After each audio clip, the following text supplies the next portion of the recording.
বন্ধুরা, এই মুহূর্তে দেশ ও বিদেশ থেকে আজকে যারা এই ভিডিওটা দেখবেন, Newton YouTube channel, Newton Mondal Facebook page, সবাইকে শুভেচ্ছা অভিনন্দন। আজকে চলে আসলাম আমাদের ডুমুরিয়া উপজেলা শোলমারি যে সুইচ গেটটা কলিপুরে বন্ধ হয়ে গেছে।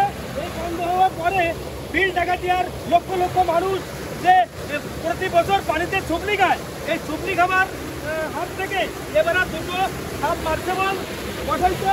সেই সাবমার্সিবল প্রতি সেকেন্ডে 1000 লিটার পানি ডেলিভারি দিচ্ছে। তা আমাদের বিল ডাকাতিয়ার পক্ষ থেকে, জনগণের পক্ষ থেকে যে এইরকম আরও যেন 2-3টে সাবমার্সিবল পানি উন্নয়ন বোর্ডের কাছে দাবি করতেছি যে সামনে যেন এরকম আরও 2-3টে সাবমার্সিবল আমাদের এই শোলমারি সুইচ গেটে আসে। আর এই সাবমার্সিবলের প্রতি 8 ঘন্টা অন্তর এই আধা ঘন্টা হচ্ছে রেস্ট লাগে।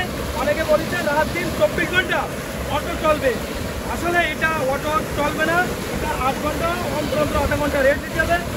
এর পাশাপাশি এটার যে আপনার ইলেকট্রনিক ব্যবস্থা, যেমন সুইচ গেটে যেমন গেট খালাসি থাকে, এই গেট খালাসির মতো এখানেও হচ্ছে একটা সুন্দর সিস্টেমে একটা রুম করা আছে। ইলেকট্রনিক যে ইগুলো এখান থেকে আছে ডেলিভারি যায়। এখানে আছে কাজ চলতেছে, এখানে রং বিভিন্ন ধরনের হচ্ছে কাজ চলতেছে। আর এই পাশাপাশি এই সাইডে হচ্ছে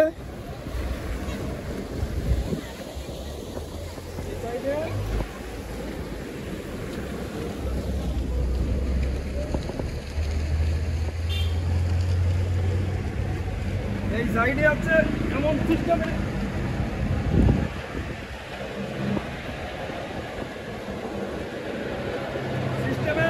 কি করা, এখানে হচ্ছে 3 ইঞ্চি আমরা ঘের বেড়ে দেবো, 3 ইঞ্চি মেশিন ই করি। এখানে হচ্ছে ইলেকট্রনিক লাইনটা দিছে এই 3 ইঞ্চি যে বন্ধুরা। এই যে দুটো সাবমার্সিবল, এইগুলো হচ্ছে বড় ভাই এর মতো হচ্ছে ই করা, এর ভিতরে হচ্ছে এই সেই মোটর হচ্ছে বসানো। আর দেখেন অনেকে বলে যে দুটো মেশিনই কি করবে, তাই আসলে এই দুটো মেশিন দেখেন একটু সামনে মাছ পাচ্ছে আর হচ্ছে এই স্টোর পড়ে গেছে। আর এইরকম যদি আরো দুটো মেশিন আছে তাহলে এই পানি ডেলিভারি দিয়ে পারবে না।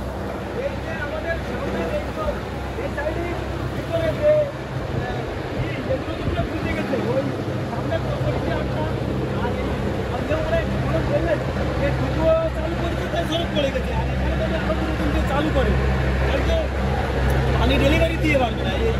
এই যে অবস্থা এই আমাদের কোন সাইডে এটা হচ্ছে যদি একটু এরকম মেশিন বা অন্য কিছু দিয়ে একটু খনন করে ডিপ করে দেওয়া হয়, তাহলে আমার মনে হয় ভিতরে নিচের থেকে যে পানিগুলো সুন্দরভাবে এই মেশিনের গুঁড়ায় চলে আসবে। তা এর জন্য আমাদের এখান থেকে 16 পর্যন্ত আছে, যদি আসছে এটা খনন করে দেওয়া হয় তাহলে হচ্ছে আপনার এই মেশিনের গুঁড়ায় পানিতে কোনো সমস্যা হবে না। তা নতুন কোনো বিষয়ে আবার দেখা হবে। সবাই ভালো থাকেন, সুস্থ থাকেন, ধন্যবাদ।